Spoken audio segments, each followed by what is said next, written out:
President Donald Trump said Sunday it is time to move forward in working constructively with Russia, despite multiple ongoing investigations into the Kremlin's role in the 2016 campaign, including possible collusion with Trump associates. Trump alarmed allies and critics alike on Sunday by announcing that he and Putin talked about tag-teaming to prevent election meddling and cyber attacks during their two-hour conclave at the G20 summit in Hamburg, Germany, on Friday. On its face, the arrangement would pair America with the adversarial government the U.S. intelligence community pinpointed as the culprit behind interference in the 2016 presidential campaign designed to boost Trump over Democratic nominee Hillary Clinton. Story continued below. Putin I discussed forming an impenetrable cybersecurity unit so that election hacking, many other negative things, will be guarded and safe, Trump tweeted. Hours later, Trump appeared to reverse himself with another tweet. The fact that President Putin and I discussed a cybersecurity unit doesn't mean I think it can happen. It can't. There was no explanation for the president's reversal on the subject. On Sunday morning, the president added that he strongly pressed Putin twice about interfering in the last election. He vehemently denied it, Trump said. I've already given my opinion. It's unclear, however, what the president's opinion is. He told reporters on Thursday in Warsaw, Poland, that while he thinks Russia meddled in the 2016 election, it was probably other people and/or countries, and nobody really knows for sure. Trump's cybersecurity announcement overshadowed his deal for a ceasefire in Syria and will likely put the president's relationship with Russia at the forefront of yet another week in Washington. The White House has already begun answering a new round of Russia questions, such as whether Trump accepted Putin's view that Russia didn't meddle, as Putin claimed Saturday. The president absolutely did not believe the denial of President Putin, Chief of Staff Reince Priebus said on Fox News Sunday. Ambassador to the United Nations Nikki Haley suggested that Trump, who questioned why former President Barack Obama did nothing when he had info before election, actually echoed the former commander-in-chief during his sit-down with Putin. Obama told reporters in December that he had told Putin months earlier in September to cut it out. Haley said Trump immediately brought up election meddling in his meeting with his Russian counterpart to basically look him in the eye, let him know that yes, we know you meddled in our elections. Yes, we know you did it, and cut it out. That account, of course, was greeted with skepticism, as was her assertion that everybody knows that Russia meddled in our elections, given Trump's ambiguous position. By signing up you agree to receive email newsletters or alerts from Politico. You can unsubscribe at any time. As much as I like Nikki Haley, she wasn't in the room any more than I was, and it just strains credulity to think that the president took such a very different position privately with Vladimir Putin than he took publicly the day before, said Rep. Adam Schiff, the top Democrat on the House Intelligence Committee. Why on earth would you do that? Schiff also questioned whether Trump truly pressed Putin, given the president's comments Thursday in Warsaw, and dismissed any notion that Russians could be a credible partner in a cybersecurity initiative. I think that would be dangerously naive for our country.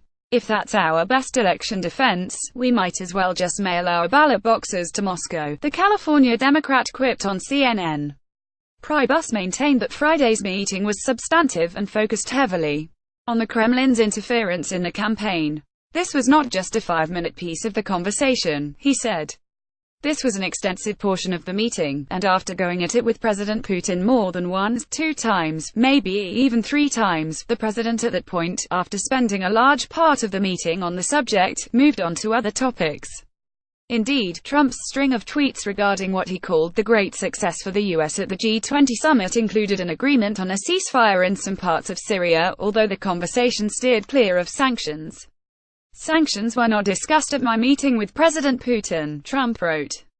Nothing will be done until the Ukrainian-Syrian problems are solved, but the revelation of a potential partnership on a cybersecurity unit with the very nation Trump singled out just last week for its destabilizing activities raised eyebrows in Washington.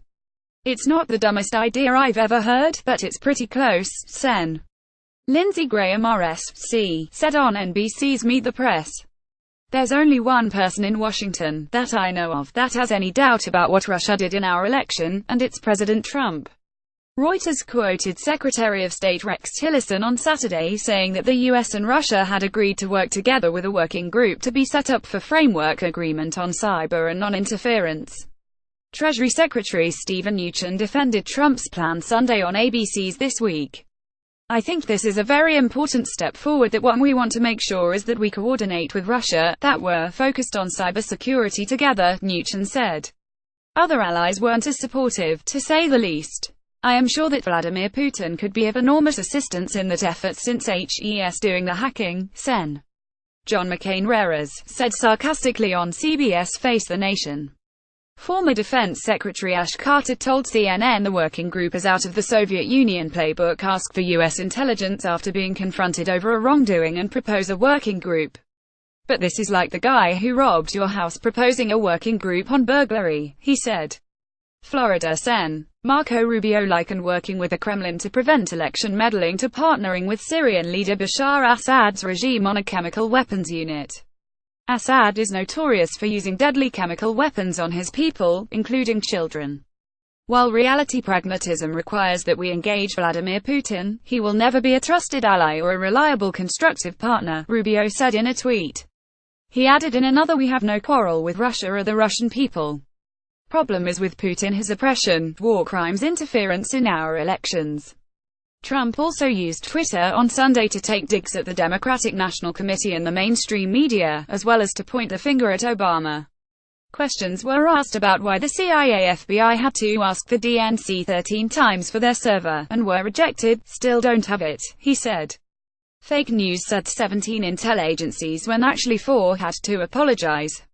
Why did Obama do nothing when he had info before election? It's not clear when questions about the DNC arose, as Trump tweeted, or why other world leaders might have had an interest in the subject. The discrepancy over the intelligence community's assessment hinges on how many agencies were actually involved. But that doesn't call into question the Office of the Director of National Intelligence's report that concluded Russia meddled in the election. The DNI represents the entire intelligence community, and no agencies have publicly disputed its report.